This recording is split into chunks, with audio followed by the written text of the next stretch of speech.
I've been having trouble reading lately. Anytime I open a book, the paragraphs seem to slide right off my mind. I find myself lost in the sentences, wondering, what did I just read?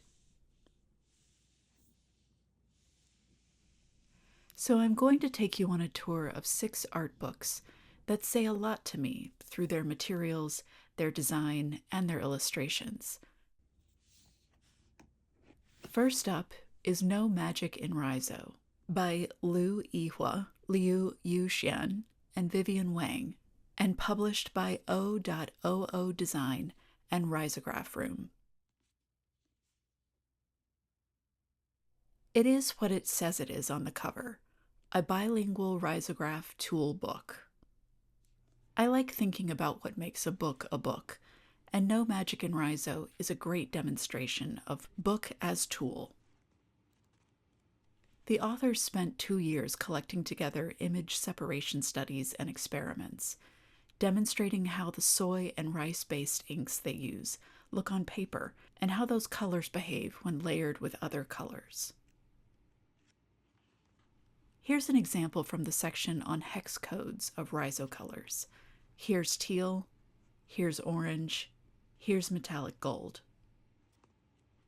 They also show what each color layer in a 4-color separation looks like.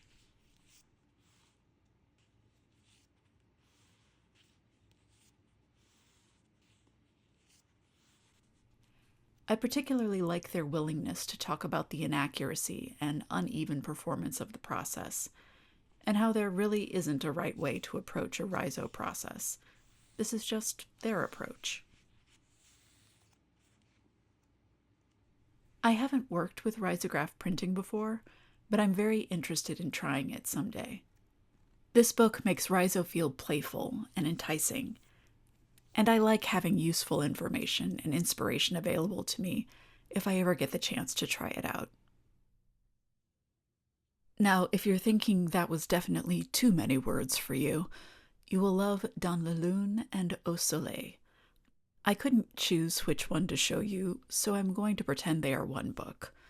Both are by Fanette Méliès and published by Les Éditions du Livre. Au soleil is the slimmer volume, with a soft cover binding.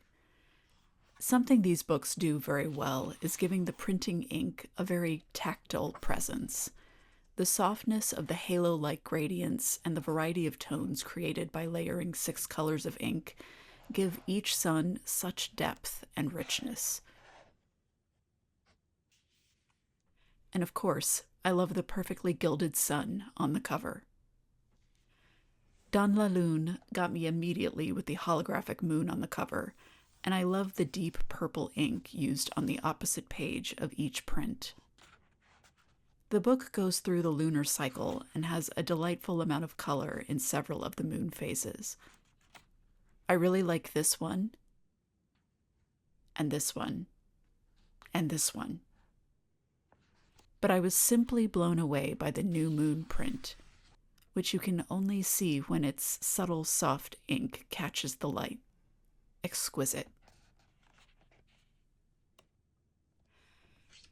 Continuing with really exciting materiality is the book Brooch, with pictures by Yoshie Watanabe and lyrics by Yayako Uchida, published by Little More. The charming, super detailed, and colorful drawings are further complicated by the use of translucent paper. The paper is very soft to the touch, and so thin you can see the illustrations, not only on the next page, but on a few pages beyond that. I love working with translucent materials, but Brooch takes translucence to the next level. It's a wonderful effect with the drawings, but I had an extra meaningful experience reading the text. When the text of the next page is visible through the current page, I found myself hearing that text more softly in my head, and then repeated louder and clearer when I turned to the page to read it where it was printed. A truly beautiful work that uses the material of the book to create a deeper connection between the artwork and the reader.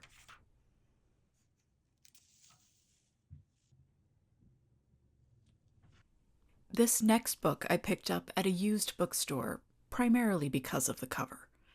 Seeing America by James Gilchrist Lawson, published by Rand McNally and Company in 1936.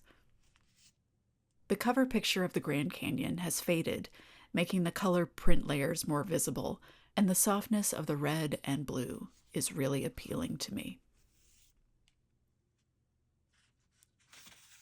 Inside, I like the layout with the text in the center and the photographs arranged along the outside of the page spreads. It's also interesting to see what sites were included and how whole states can be reduced to a single city or a battlefield or an attraction I'd never heard of before.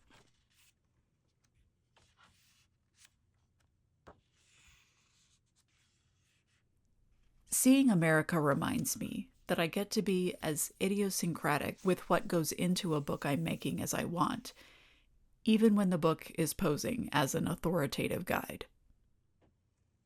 Okay, this one is primarily text, but stay with me. Sonic Meditations by 10 Deep Listeners and published by Half Letter Press has a lot of facets to its design that I think about a lot. Materially, I like that it's a simple, stapled binding, with letter-sized pages folded in half.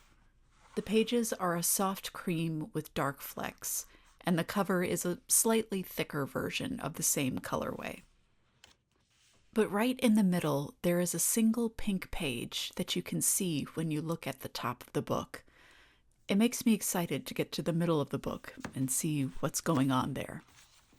The red and black ink keep the main text legible, and the yellow makes for a cool accent color. I love the contrast with the soft tones of the pages. When you get to the center pink pages, the main body text ink switches from black to red, and the numbers at the bottom switch from red to black. A great detail. And then the exciting reveal of the center, with a bit of instruction from the iconic Pauline Oliveros. Walk so silently that the bottoms of your feet become ears. I'm also a big fan of including lists for further reading. This one even includes podcasts.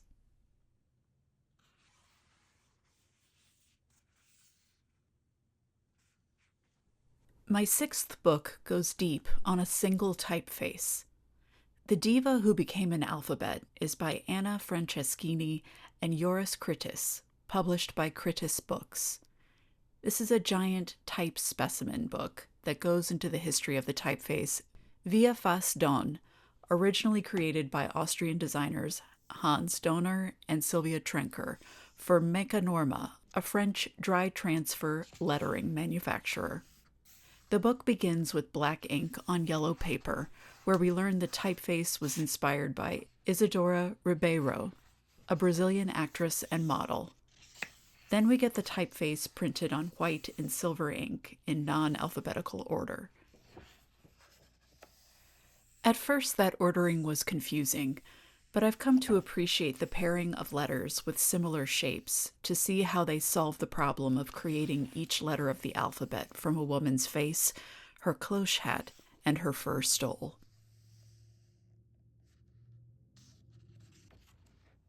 The book ends with a couple of images of dry transfer lettering sheets, and then we get a story printed in the typeface.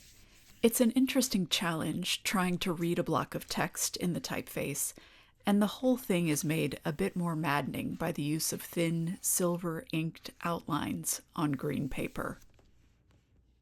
The Diva Who Became an Alphabet feels like it's keeping secrets from me every time I leaf through it. An intriguing and mysterious experience. Speaking of secrets, I have a secret 7th book to share. It's really more of a pamphlet, but also shows how much you can do with a single piece of cardstock.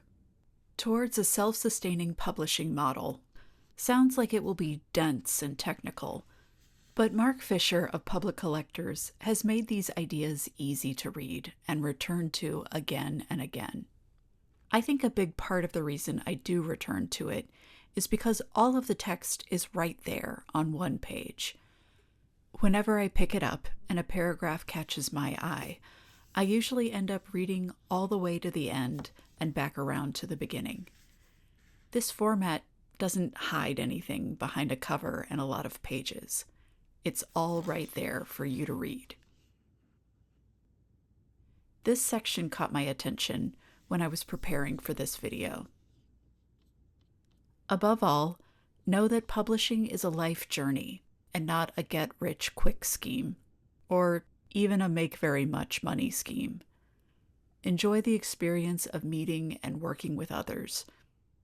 Trade your publications with other publishers and build up a library of small press, hard-to-find artist books. Be generous with your time, knowledge, resources, and work. I couldn't agree more. I enjoyed sharing these books from my collection with you, and I've included links below where you can find them. I'd love to hear about the books that you find interesting or exciting or inspirational in the comments. Thanks so much for watching. If you'd like to help other interested folks find my videos, please like this video and subscribe to the channel. I'd truly appreciate it. See you in the next one.